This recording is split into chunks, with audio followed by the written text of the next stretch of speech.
Listening to these gurus got you stuck.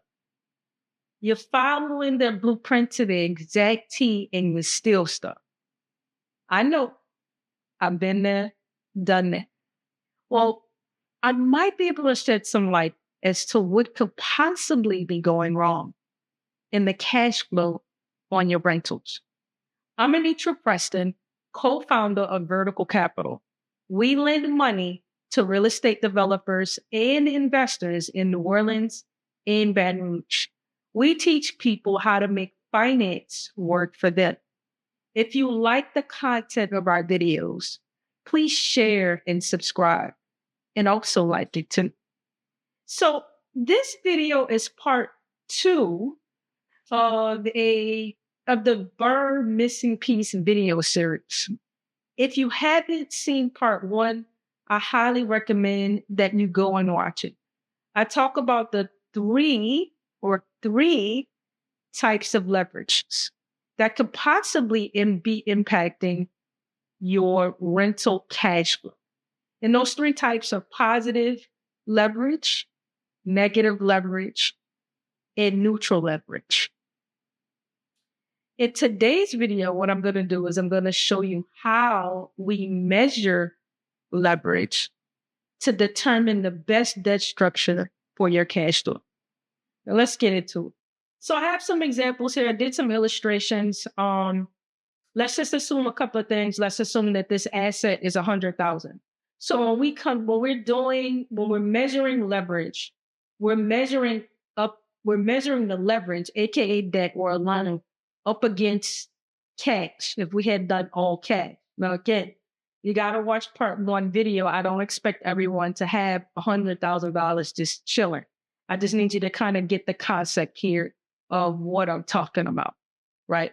So let's say you did some calculations and you find out that an 80% loan on a $100,000 property is going to come back at an 8% return. But we're talking about cash on cash return. There's several different ways to measure return, but we're going to focus on cash on cash. Now, had you used all cash in this instance, it would be 9% return, right? So this is negative, what we call negative leverage, because we're using leverage, and it decreased versus if we had used all cash. Got it? This does not mean that you have a negative cash flow. This just simply means that the loan structure is not working favorably for you, right? And I believe this is where a lot of people get caught up when they go to refinance their loans. They're not necessarily paying attention to the actual debt structure and how it affects their cash flow, right? And so what I mean when I say it's not necessarily negative cash flow, but just negative leverage. So in this example, let's just say you took out a loan and the return was $1,000, or versus had you not taken out a loan, the return would have been $1,500. So we went from $1,500 non-leverage, meaning all cash, to $1,000 with leverage, aka debt or a loan. So that's what we call negative leverage.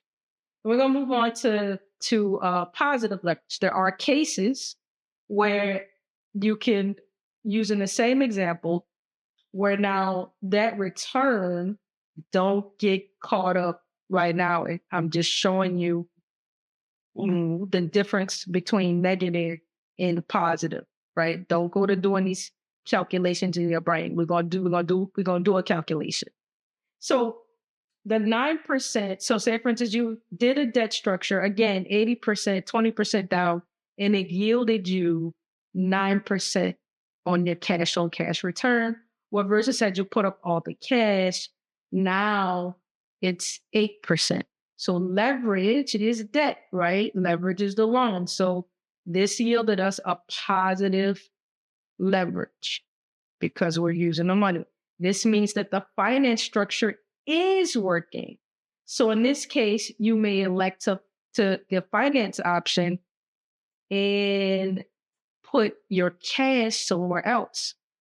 And this is what we call maximizing other opportunities or opportunity costs, where here we're putting the 20% down. And if you had the 100K or you had some extra cash, now you can go put that somewhere else. And so positive leverage is ideal for long-term holds, right?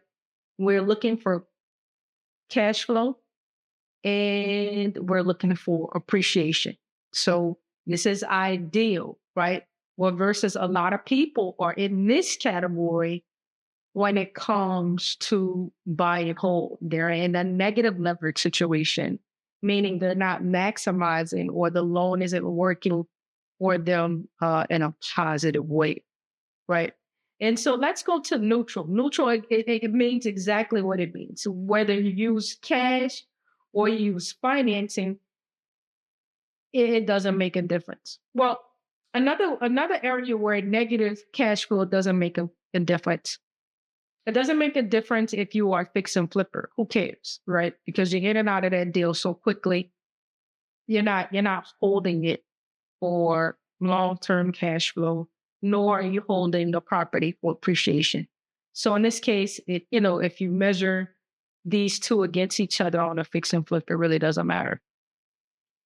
So let's go down to measuring leverage. So we're going to measure the leverage.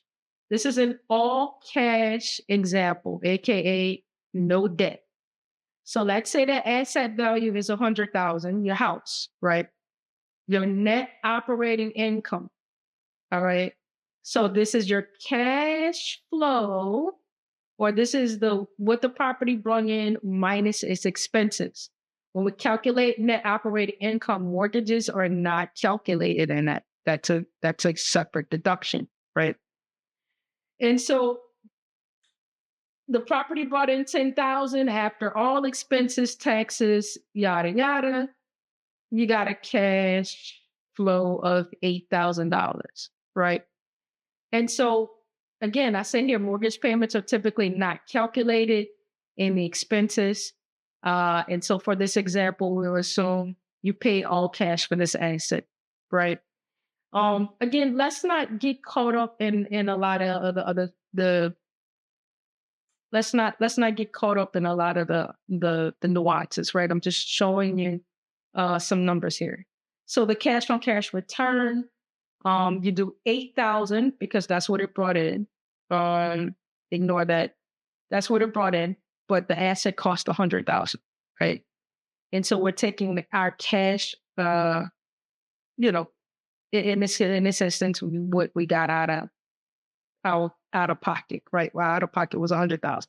So 8,000 divided by 100, they yielded at 8% return, right? So in this instance, it looks like the cash gave us an 8% return. Now if you do same example, $100,000. Let's say we do 80%, meaning you put $20,000 down, right? You put 20% down, just 20,000. Your asset value is 100,000. Remember, your net operating income was 8,000. Now we're going to take the mortgage from this net operating income. Let's just say the 12-month mortgage was $7,760. Maybe not the perfect number. These are just random numbers, guys. And let's just say after you deduct that from that, you got $240. So your cash on cash return is $240 divided by 20,000. And that gave you 1.2%. Now, in this example, this is negative, right? Because we increased it. I mean, we lowered what we use. 1.2 is lower than 8% return had you use cash, right?